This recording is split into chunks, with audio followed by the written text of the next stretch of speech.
4 miljoni grāmatu, avīžu un žurnālu lapušu. Ja no šī papīra daudzuma būvētu torni, akurāti saliekot izdevumus vienu virs otra, tad izveidotos konstrukcija, kas būtu krietni augstāka par teju 370 metrus augsto Rīgas televīzijas torni.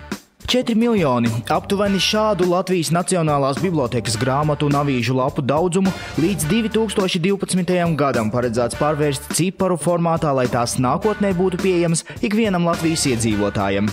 Bibliotēkas krājumu digitalizācija šobrīd rit pilnā sparā.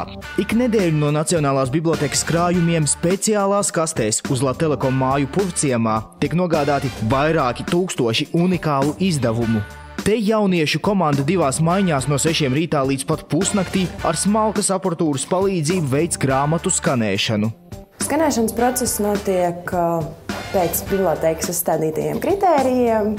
Pēc grādu nobīdes nedrīkst būt attiecīgi lielāka vai mazāka grādu nobīde, ir jābūt grāmatai maksimāli tuvu oriģinālai krāsai, tāpēc arī mēs strādājam tumsā, jo skeneriem tiek dota tāda gaisma, cik ir nepieciešams. Pēc rūpīgas kvalitātes pārbaudes ieskanētās lapas nonāk ziņu aģentūrā Lete, kur 30 jauniešu komanda ar speciālas programmas palīdzību veic tālāko lapušu apstrādi. Te ir kārtīgs digitālais konvejers. Operators strādā maiņās no agra rīta līdz vēlam vakaram. Katra teksta elektroniskā apstrāde ir sarežģīta un laikietilpīga. Pēc skenēšanas principā paliek tukšas liekas malas, kuras nav vajadzīgas, tad šajā solī tās malas tiek nogrieztas tā kā nost un iznodas ieskenētais materiāls, lai teksts būtu taisni novietots. Tāda avīžu slani, kurā vajag zonas salikt. Pārbaudīt, vai programma ir zonas pareizi salikusi, un ja nav pareizi salikusi, tad salikt tās no jauna. Mūsu solī tas viss jāsaliek kopā. Pie pareizā raksta jāpieliek pareizais autors, virsraksts un bilde.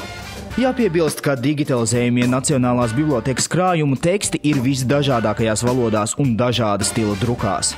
Ja mēs strādājam gan ar veco, gan ar jauno, gan valodas, protams, nevarēšu pateikt, cik precīzi mums ir bijuši, bet ļoti daudz.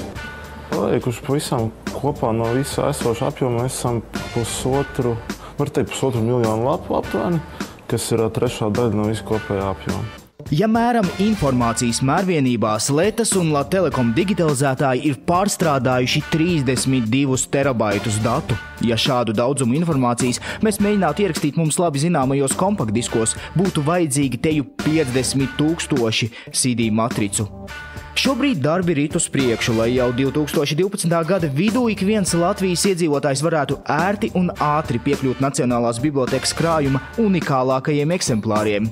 Turklāt šī digitalizācija nodrošinās krājumu izmantošanu un saglabāšanu nākamajām paudzēm.